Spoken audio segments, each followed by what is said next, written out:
Do we need a recap or not? Why not? Doesn't need to be super in-depth, just nice and short. All right. Last session, you had a short but absolutely fucking feral battle with the sea lights. 20 of them per swarm, eyes glazed over, ladles flying, soup erupting, and somehow you lived. Is that it? Yep. Oh, cool. You know, I'd feel bad if it wasn't for the fact that they dogpiled me like a schoolyard gangbang. They turned on me. They fucking turned on me. I gave them soup critiques. I gave them identity. You also broke their god egg. True. But hey, Raarh unlocked super crit powers from his dead dad, and Tronald manifested a literal avatar made of raw life magic, so I don't know. I'd call that a win. Oh yeah, just go ahead and rub it in that my dad's dead. But he's not. Oh yeah. You are a strange boy.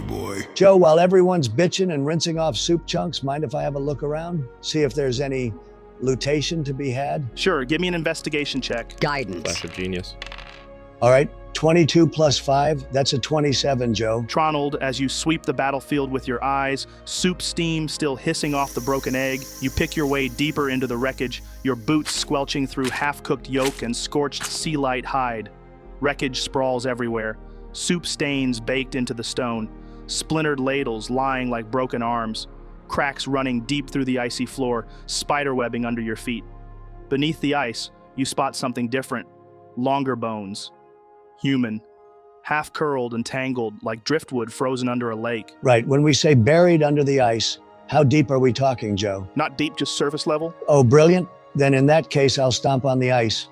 Break it apart so I can get to the bones beneath. Seriously? Your tomb rating? Oh, come on. We're not better than that, man. Plus, they don't need whatever they have. Give me a strength check, Tronald.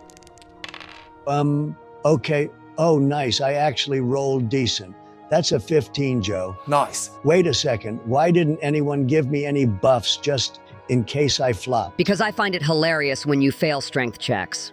Well, I suppose you can't be any more plain speaking than that. I respect it. All right, Tronald. With that strength roll, you brace yourself and stomp down once, twice. The frost splinters with a hollow crack and a slab of ice caves in at your feet. Noise. I start rummaging. You sift through the wreckage with gloved hands, picking past shattered ribs and scraps of ruined leather. Most of what you find is rot, rusted trinkets stuck to marrow, coins welded into bone by cold and time. If you bother scooping it up, it might fetch 150 gold, give or take. Nothing legendary, nothing magical, just the kind of junk carried by people who got curious and didn't come back. Yoink. Waste not, want not. I mean, it makes sense. 'Cause if you're getting taken out by sea lights, you probably weren't exactly walking around with a bag of holding and Godslayer sword. Yeah, no epic loot on the penguin cultist floor. So shocking. But, Oh? Tronald, Oh? as you're scooping up a few rings and a brass monocle, your eye catches something odd in the corner. A crooked shelf made of stacked bowls, slightly angled like it was meant to lean. Interesting. I move in closer, Joe. Okay. You step closer, and behind the bowls, there's a hollow. A narrow, cramped alcove, maybe 6 feet deep. Inside, half buried in dust and frost, you spot a figure. It's not a sea light. It's human, or at least it was. The skeleton's been posed carefully, laid out with its arms crossed over its chest. Whatever clothes it once wore are little more than brittle scraps now, but the jewelry still gleams faintly. Multiple rings jammed onto bony fingers, a sagging necklace slung around its throat, and another tangled around the ribs like a forgotten blessing. Hell yeah, jackpot, baby. Kind of shocking. Wasn't expecting to find anything of anything here. I'm gonna cast Detect Magic, Joe, 4. to see if any of the stuff is magical before I yeet it all into the bag of holding. Okay. Gotcha. Tronald, you whisper the incantation, and the world sharpens, colors bleeding into strange, ghostly hues. Most of what you see? Nothing. The bones are cold. The trinkets are dead. Even the necklaces are nothing but tarnished copper and broken glass. But one thing pulses, soft and steady. It's a ring, not like the others. The band looks almost alive, a fusion of emerald, sapphire, ruby, onyx, and diamond, all melted together into one jagged, imperfect loop. The colors swirl subtly if you stare too long, almost like they're whispering across the surface. It's the only thing in this entire room that still holds a spark of real magic. 5 stones fused together, emerald, sapphire, ruby, onyx, diamond. That's actually kind of beautiful, man. Beautiful or cursed? 50-50 at this point. My vote's for cursed.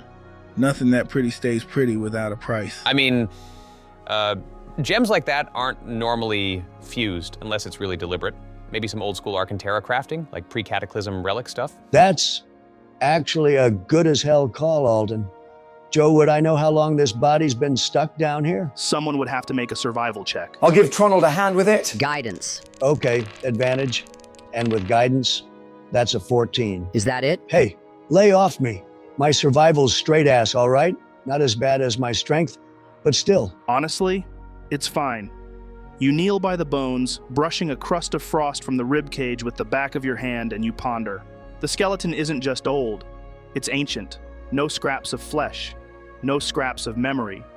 Just brittle threads where robes might have once clung, and jewelry worn down by centuries of stillness. The rings on its fingers, the necklaces knotted around its neck, they haven't rotted or dulled like everything else. In this climate, for a body to decompose this completely, to lose every trace of flesh, you're talking decades at the very least, more likely centuries. Centuries? Out here? Forgotten by everything except penguin cultists? Ahem, seals. Sealites, if we're being specific. So what, some pre-Omnithion scholar came out here chasing an egg myth and got Sealite soupified for his trouble. Death by soup, a fate worse than death. Bro, what the fuck does that even mean? You can't say death by is a fate worse than death. Why the hell not? Because both of the options are fucking death, man. So how can you... Yeah, you know what? I don't care. Deep breaths, Celestia. Deep breaths. To go back to your point, Saxy, I don't have a clue.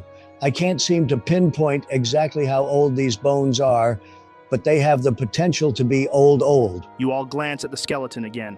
The way the bones have been placed, carefully, respectfully, suggests something more than a random death. There's a purpose to it, a reverence even. And then there's that ring, Tronald, still glowing under your detect magic, still pulsing softly, waiting. Feels wrong to just take it. Meh, feels wrong not to. Tronald, can you do your thingy? Excuse me, my thingy? Yeah, your thingy. The thingy where you look into the lives of dead people. Oh, well, I suppose now is as good of a time as any, and maybe it will help us date its death. Joe, I cast retrospective gaze at level 3, which will let me see 8 hours before death. Okay, nice. So, Tronald, you reach out. 2 fingers brushing the cracked ribs of the skeleton. The instant you make contact, there's a pull hard and sudden like a chain yanking you downward. The world tilts. You lurch out of your body, falling through a black, weightless gulf. Then, slam, you hit the ground, or what feels like it. You're lying down. Your body isn't yours. You're weak. Every breath feels like dragging a boulder uphill. Not because the room is cold, but because you are. From the inside out. You lift an arm and it looks wrong. The skin is stretched and cracked. Pale. Almost translucent. The bone underneath feels too large for the frame, like the structure was never meant for a human shell. Something ancient. Something immense. Shrunk down. You're alone. Utterly, crushingly alone. The only sounds are your own rattling breath and the slow, splintering creaks of your body failing under its own weight. Time passes. Long, dead hours, stretching and bleeding into each other like spilled ink. Well, isn't this just a whole goddamn redesign of torture? Then, faintly, a noise. Slaps on stone. Wet, hurried, chaotic. You can't turn your head easily. Your body is too frail. But shapes start to drift into your ruined vision. Sealites, small, clumsy, waddling in 2s and 3s, their bodies vibrant, their eyes wide, shining with something like reverence. Oh my God, they're gonna eat me. I really didn't think this one through. Is there a emergency escape method for this spell, Joe? Like a trip killer? Nope, you've just gotta ride the wave, man. Great. They cluster around you, Oh, chattering in high, childlike voices. I hate this. Why did I do this? You feel small flippers dabbing your forehead with cloths, hands trying to lift your arm to adjust the limp fabric over your chest. One of them whispers something, their voice trembling. Father, we are here! Another one pipes in, softly, urgently. Father, please, stay! They don't speak your name. They simply tend with the desperate, innocent faith of creatures who don't understand what death really means. And somewhere, deep in the marrow of this failing body, you know, you are not what you appear. You were never human. You were something older, something vast, something that once flew higher than the storms and breathed fire into the heavens. You feel your mind crack a little wider, a glimpse, just a glimpse, of a great golden body, larger than mountains, fading slowly like sunlight into dusk. The Sea Light's devotion is not religious, not really. It is familial. A lineage of duty passed down, generation to generation, for centuries beyond counting. But your body, the body, is failing. The vision flickers. The cold deepens into blackness. The last thing you hear, the very last thing, is one of the Sea Lights, a tiny voice breaking through the dark. We will guard it, Father! We will guard it until it wakes, even if it takes forever! Slam!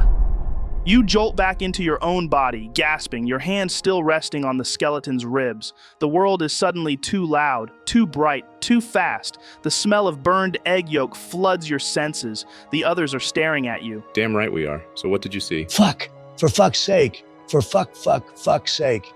You watch as Tronald straightens and drags a hand down his face, pacing like he's trying to shake something off.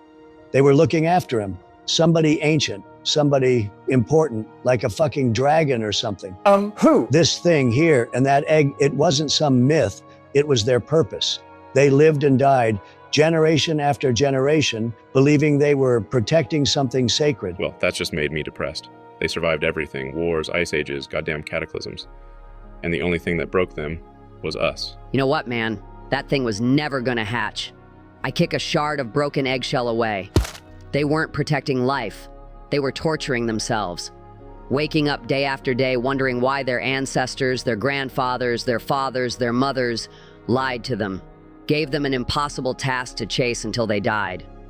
That task's over now. Because we killed them, or because we destroyed their egg? For fuck's sake, Raarh. Hey, Tronald. I know what'll cheer you up. And what's that? Identifying that ring. Suppose so. A new magic item would make me happy. Huh, hold up. Why is it just automatically assumed you're the one who gets it? Because I'm the one who found it. Honestly, I don't care who gets it as long as we don't end up cursed. All right then, Joe. I'm gonna unwrap my Christmas present and identify this item. You settle down, the chill of the air curling against your fingers as you focus, drawing the weave close. Minutes pass. Magic peels away like wrapping paper, layer by layer, until the truth of the object lies bare before you. What you hold is no ordinary trinket. It's a legendary item, the Crucible Ring. You feel a subtle thrum of power in your palm. Here you go, man. The item card for it. So, what does it do, Tronald? So, it's got this crazy thing. 5 gems. Each one lets me warp magic a different way. Quicken a spell, twin it, make it subtle, you name it.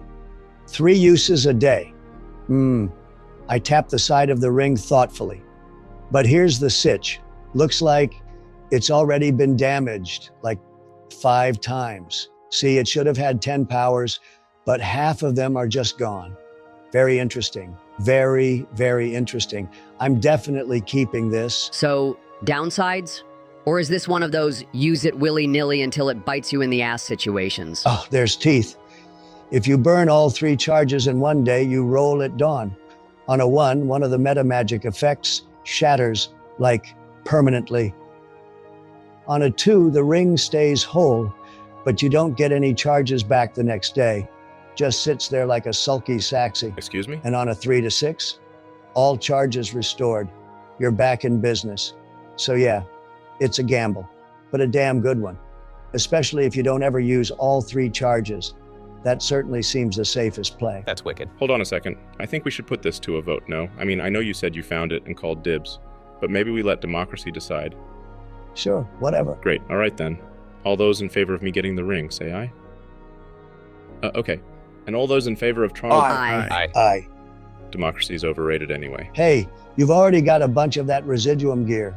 And before that, it was the true power source from the airship, then the magical arrow pouch. If anyone should get this ring, I'd give it to Celestia or Mite. Hell, even Alden. You're one of the most kitted out of all of us. So if any of you guys want it, say the word. I'm not gonna stop you. Fuck no, man. You'll make better use out of it than I ever would. Nah, dude. I'm not really heading in the whole versatile spell direction, you know? I'm good. I mean, yeah, I kind of have my whole martial mage thing going on. You're the one who really needs that long distance punch. I think you should keep it. 100%, man. Right. Well, I guess we should get back on the trail then, guys. I step over to the skeleton, lower my voice and say, I'm sorry for what happened, what we did. I didn't mean for it. I pause, tapping the crucible ring lightly. I'm only borrowing this. If you ever want it back, feel free to come and claim it. Just ask for the Emperor. Then I leave, Joe. Awesome, man. All right. One by one, you make your way back through the narrow, crumbling tunnel, the damp air brushing against your skin like a whisper of something ancient and forgotten. You emerge back onto the surface where the sea light huts stand, empty, silent, stripped of life. The wind scuffs through the sand and broken timbers, but there are no sea lights now, no voices, no laughter, just the hollow echo of a world abandoned and the faint, heavy weight of what you carry with you. So that avatar of yours, that's pretty neat. What would a guy have to do to learn something like that? Usually I'd say you can't. It's not like picking up a spell or practicing a stance. This thing, Avatar of the Maker, it's not learned, it's woven into you. But the fact you were born from Zabras, conjured straight out of raw life energy, makes me think there certainly could be a path for you, somewhere down the line. Ooh, okay, that's specific. Yeah, well, it's a force older than magic, something that runs through your blood and the memory of the weave. It's instinctual, primal, and one day, if ever, it will find its home inside of you. I didn't study to use it, even as Lord Tanavir. I just knew exactly how to bring it forth when the time came. Then as for this time, I didn't know about it at all 1 second. Then I blinked, and it was like I never didn't know about it.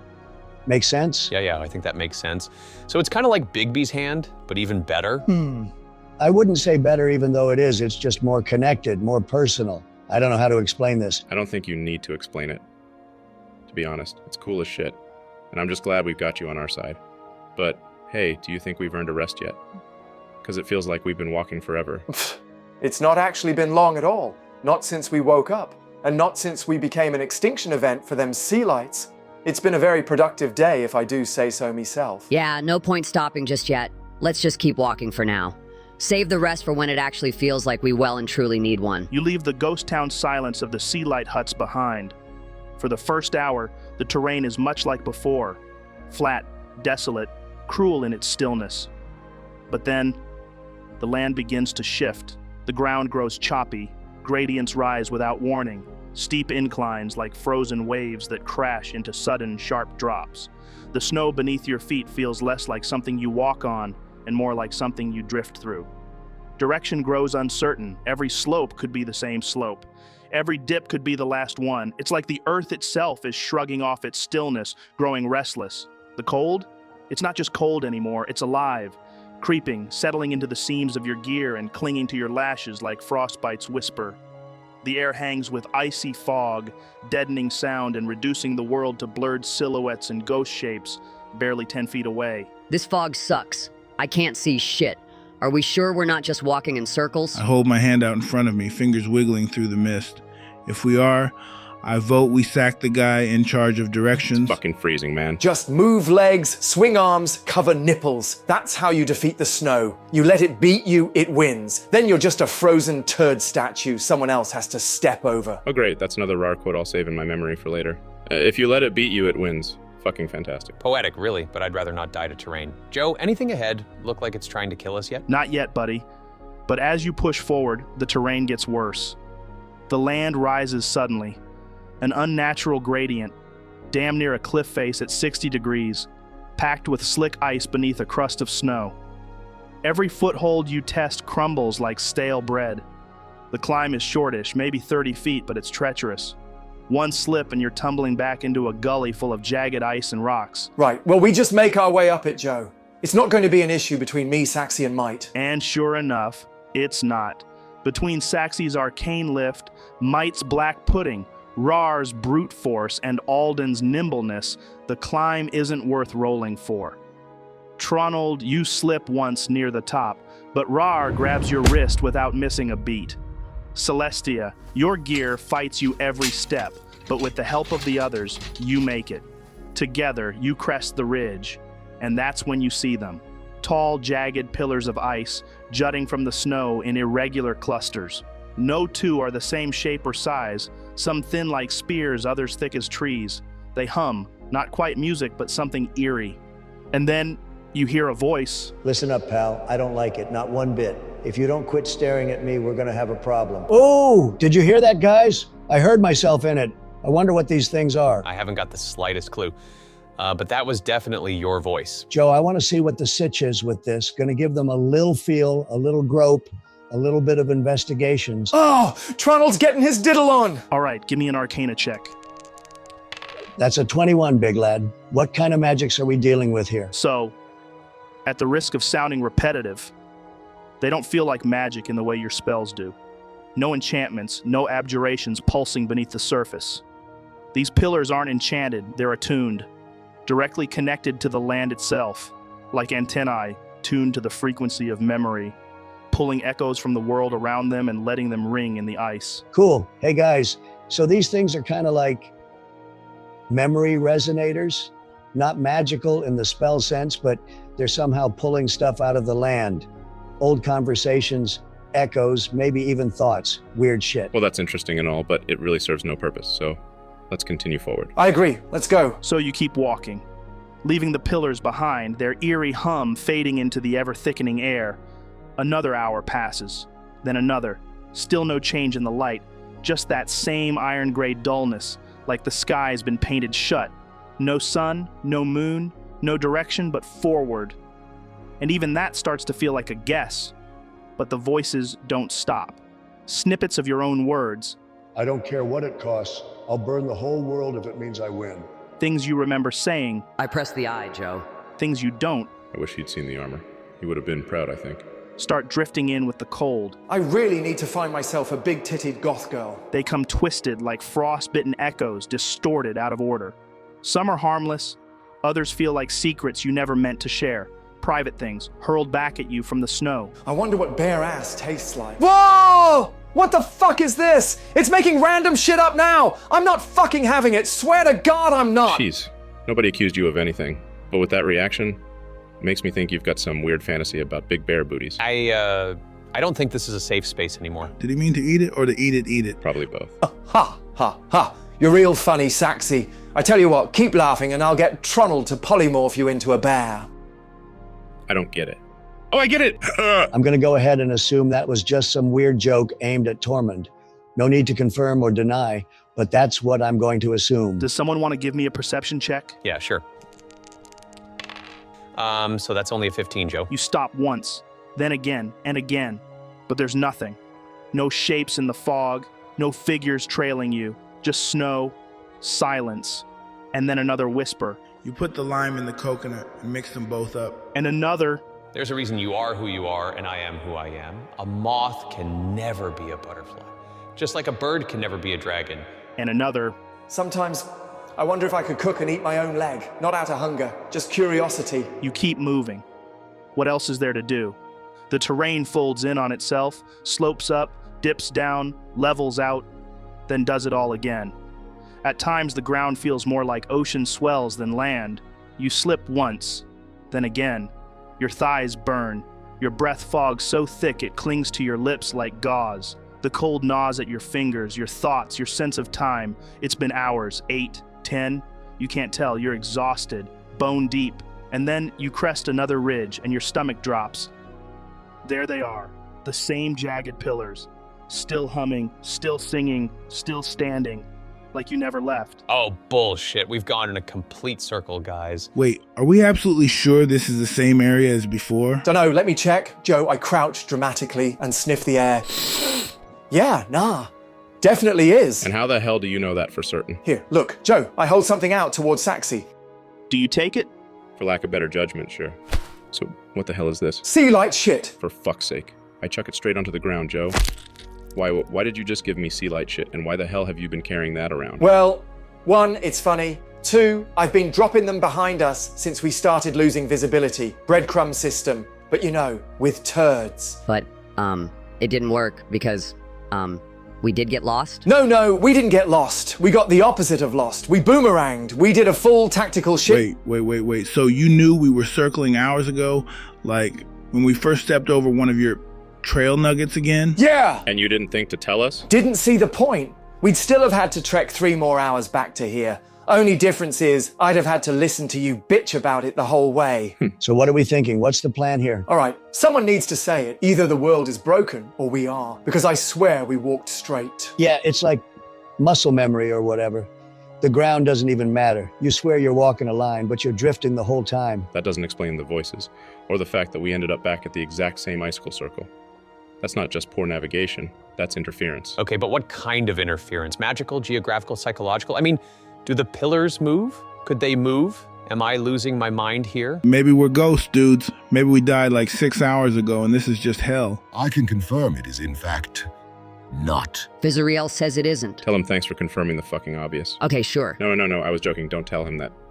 Back on topic. Look, we've all heard it. Our own voices, stuff we've said, stuff we haven't said.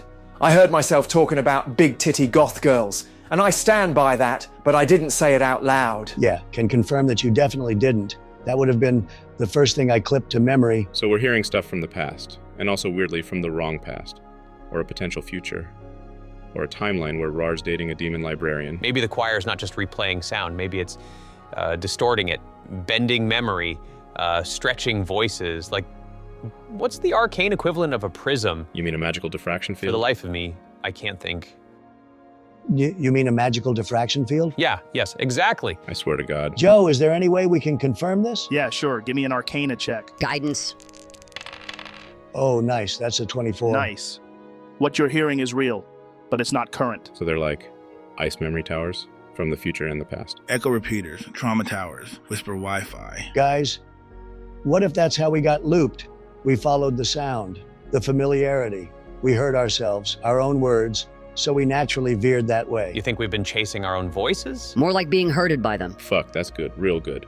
And actually, that might make sense. Because we were walking the path of least resistance, and the path of least resistance was us. At least that's what I learned back at the College of Electrical Engineering. What? You studied it? No, don't give him the attention. But it's true. He's actually incredibly intelligent. Indeed, I am. Anyway, that's what this thing is. It's not a puzzle you can brute force. It's a trap of the familiar. So if you're correct, Tronald, then we might have a way out of this loop. And, well, that would mean that the way forward is silence. Damn, that's poetic. So we find the direction where nothing calls to us, no echo, no familiar line, and that's where we walk. I don't know. Give me a straight intelligence check, Alden. That's a 19, seen as somebody didn't give me guidance. Oh shit, sorry man. It's cool, just hope it's enough. Saxy, that was your hint to give me a flash of, you know what, forget it. Okay. So, you test it out a little bit for the next 5 minutes, never leaving complete sight of the others, and you do get the distinct sense that the whispers are stronger when you're walking the wrong way.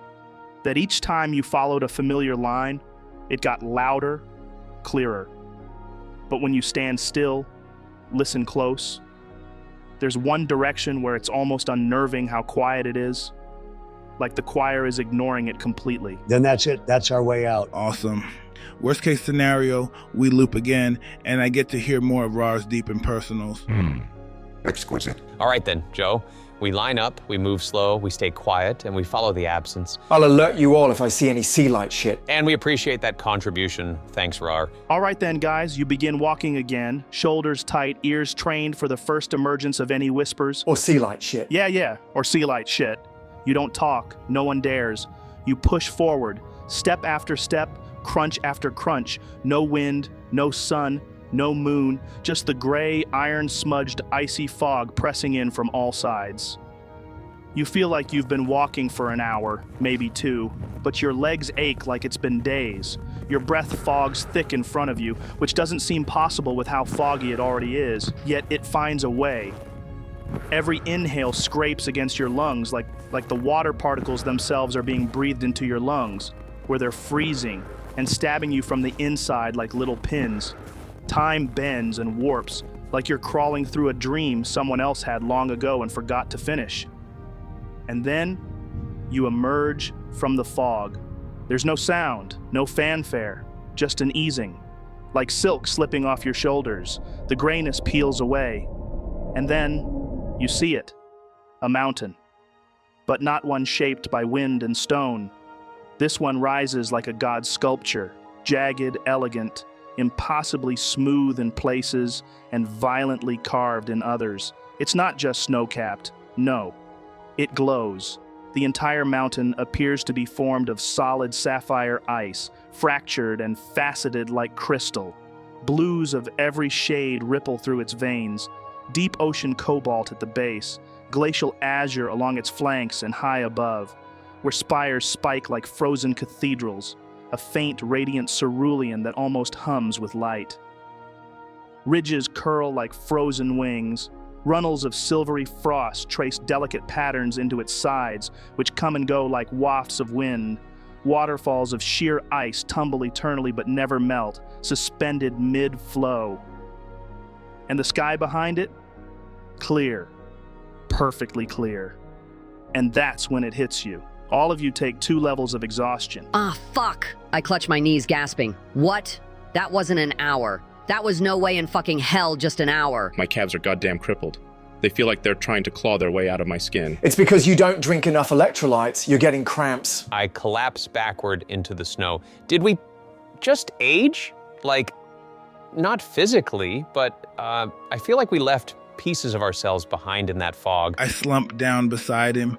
I've had come downs that felt better than that. What the hell happened in there? Time's the soup and we're the croutons. I'm done. I just lie down, Joe. I'm fucking done. Yeah. No way we're pushing forward in this state. Not smart. We've been running on fumes since the sea light huts. No more. This is where we stop. I don't care if it's been an hour, which, let's face it, it's probably some magic mumbo jumbo where it's actually been like 2 or 3 days. Because to get 2 exhaustion points, gotta be something like that. Yeah, 100%, man. Joe, we stop here. I pop up Tronald's tiny tower, then we get some rest. Are you guys wanting to try visit that glacial mountain or what? Because I don't think it's actually where the Aeterion's supposed to be. Think the Aeterion is much more eastish than that. But it looks cool as hell. Well, you can all discuss that next time, because that is where we're gonna wrap up this session. See you later, guys.